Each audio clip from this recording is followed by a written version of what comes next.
ಎಲ್ಲ ಮಾಧ್ಯಮ ಮಿತ್ರರಿಗೂ ನಮಸ್ಕಾರ. ನನ್ನ ಇವತ್ತಿನ ವಿಡಿಯೋದಲ್ಲಿ ನಾನು ಮಲ್ಲಿಗೆ ಗಿಡಕ್ಕೆ ಏನು ಸ್ಪ್ರೇ ಮಾಡ್ತಿದ್ದೇನೆ ಅಂತ ನಿಮಗೆ ನಾನು ಎಕ್ಸ್ಪ್ಲೈನ್ ಮಾಡ್ತೇನೆ. ನನಗೆ ಒಬ್ಬರು ಕಮೆಂಟಲ್ಲಿ ಕೇಳಿದರು, ನೀವು ಏನು ಸ್ಪ್ರೇ ಮಾಡೋದಿಲ್ವಾ ಅಂತೇಳಿ. ಹಾಗಾಗಿ ಇನ್ನೊಬ್ಬರು ಕೇಳಿದರು, ವೈಟ್ ಪ್ಲೇಸಿಗೆ ಏನು ಮಾಡಬೇಕಂತೇಳಿ. ವೈಟ್ ಪ್ಲೇಸಿಗೆ ನಾವು ಫೆಗಸಸ್ ಹಾಕಲೇಬೇಕಾಗ್ತದೆ.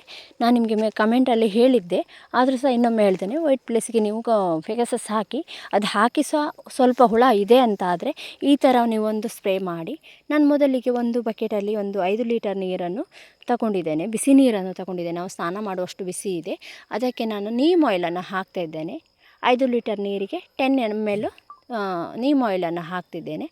ಆಮೇಲೆ 1 ಸ್ಪೂನು ಸರ್ಫ್ ಎಕ್ಸೆಲ್ ಹಾಕ್ತೇನೆ.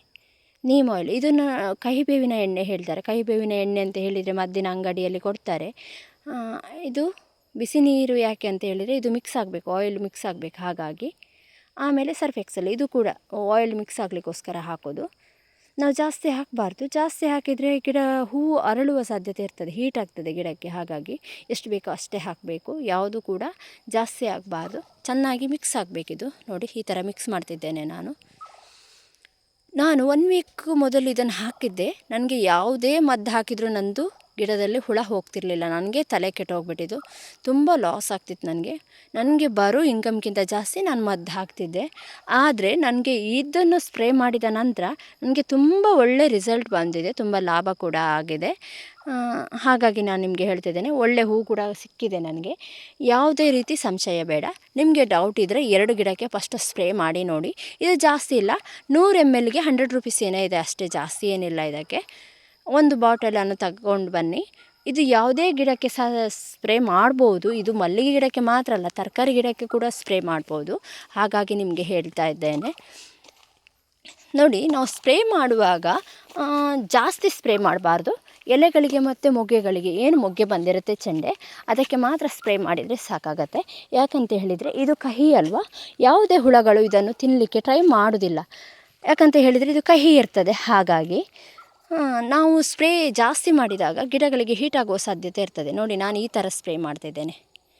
ಮೊಗ್ಗೆ ಎಲ್ಲುಂಟು ಅಲ್ಲಿ ಸ್ಪ್ರೇ ಮಾಡ್ತಾಯಿದ್ದೇನೆ.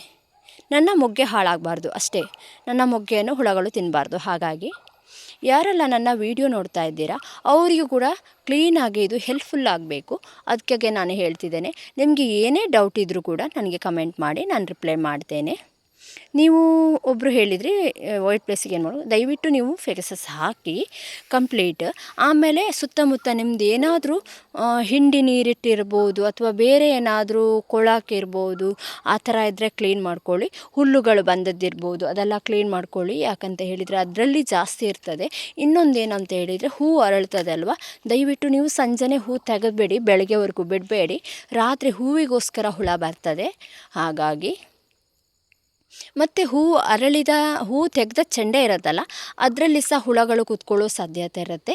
ಇನ್ನೊಂದು, ಬೆಳಿಗ್ಗೆ ನಾವು ನೋಡುವಾಗ ಒಂದು ಬಲೆ ಥರ ಕಟ್ಟಿರ್ತದೆ ಚೆಂಡೆಯಲ್ಲಿ, ಆ ಥರ ಇದ್ದರೆ ನೀವು ಇಮ್ಮಿಡಿಯೇಟ್ಲಿ ಸ್ಪ್ರೇ ಮಾಡಿ.